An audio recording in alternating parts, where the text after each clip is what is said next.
हाँ भाई बच्चों, देखो अब तुम्हारे सामने दो परिपथ दिए गए हैं और इन दोनों ही परिपथ में तुम्हें तुल्य धारिता निकालनी है। कॉन्सेप्ट दोनों में सेम लगेगा। देखो क्या कह रहा है, और हाँ इसका कॉन्सेप्ट हम पहले भी बता चुके हैं। देखो जरा, कह रहा है कि बिंदुओं ए और बी के बीच में तुल्य धारिता पता करनी है। चित्र देखने पे अगर तुम नॉर्मल दिमाग लगाओगे तुम कंफ्यूज हो जाओगे। नॉर्मल दिमाग से ये हो ही नहीं पाएगा। ठीक, क्यों भाई? इधर आवेश भेजा तुमने, यहाँ गया, यहाँ गया, यहाँ गया। अब बताओ बीच में ये डिस्टर्ब कर देगा। ठीक, तो जो डिस्टर्ब करे उसको हटा दो, लेकिन हटाने के लिए कॉन्सेप्ट लगेगा। वो कौन सा कॉन्सेप्ट? व्हीट स्टोन सेतु का कॉन्सेप्ट।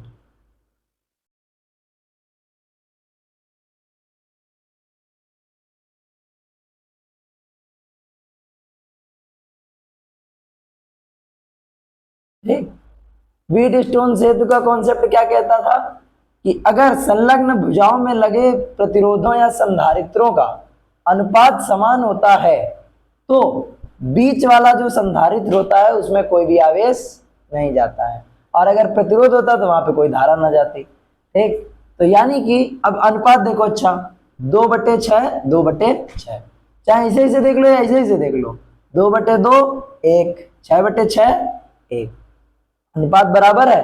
और अगर अनुपात बराबर है तो ये 5 ये वाला हट जाएगा। तो यही चित्र तुमको इसके बाद बनाना है। हम उधर ही बना दे रहे, हटा दे रहे, तुम मत हटाना मिटाना, ये तो बना ही रहने देना। इसके बाद दोबारा यहाँ पे ये वाला बनाना। ठीक, तो यहाँ पे चित्र बनाने पर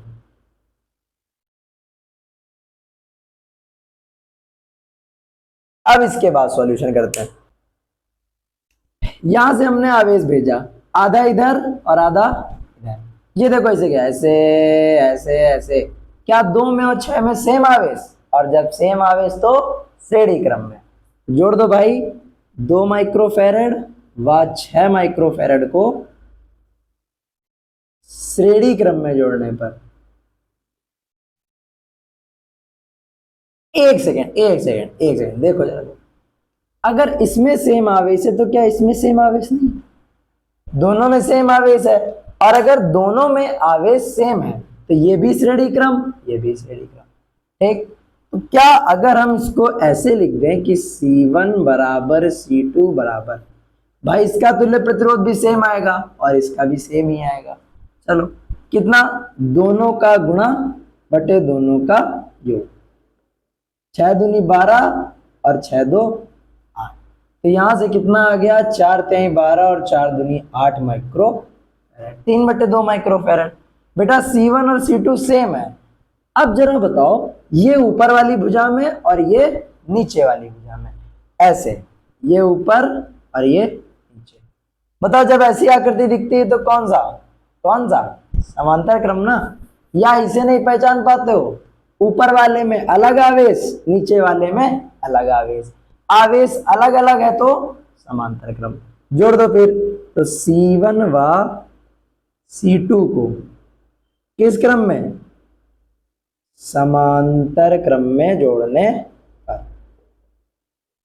जोड़ो, बताओ कितना आएगा?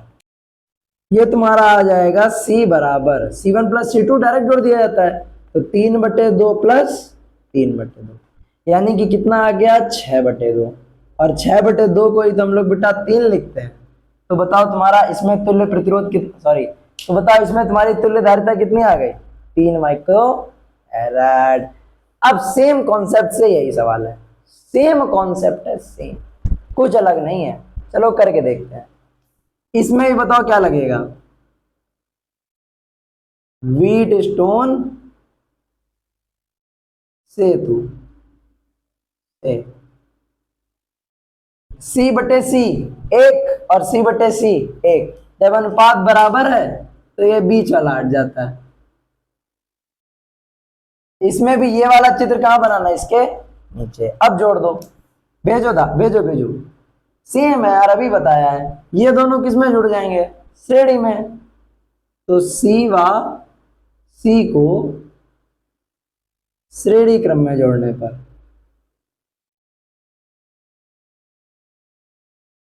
बताओ श्रेणी क्रम में जोड़ेंगे तो क्या आएगा, और नीचे वाला भी श्रेणी क्रम में, तो C1 बराबर C2 बराबर दोनों का गुणा बटे दोनों का योग, C इंटू सी सी स्क्वायर, और सी सी 2C, C से C कैंसिल, एक C चला गया एक बचा, तो बताओ कितना आ गया C/2। ठीक, अब फिर से जानते हो ना क्या करना है, ऊपर वाले को नीचे वाले को समांतर क्रम में, ऊपर वाला भी C1 और नीचे वाला भी C1, इन दोनों को काहे में अब समांतर क्रम में।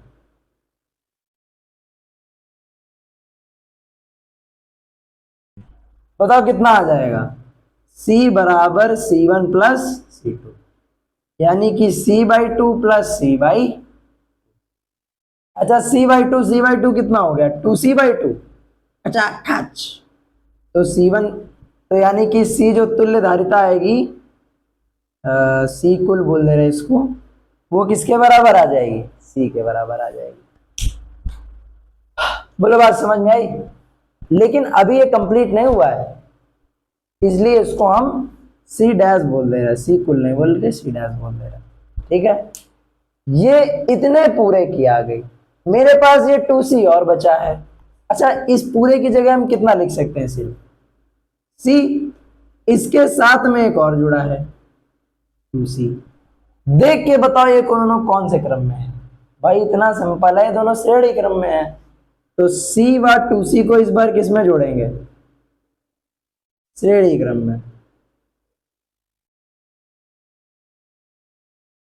जोड़ने पर क्या आएगा, C कुल बराबर दोनों का गुणा, यानी कि C गुणे 2C बटे दोनों का योग, C गुणे 2C कितना हो गया 2C square, 2C plus C 3C, C से C कैंसिल, तो बेटा आंसर तुम्हारा आ जाएगा 2C/3। यही तुम्हारा फाइनल आंसर है, यानी कि इस पूरे की धारिता कितनी आएगी 2C/3।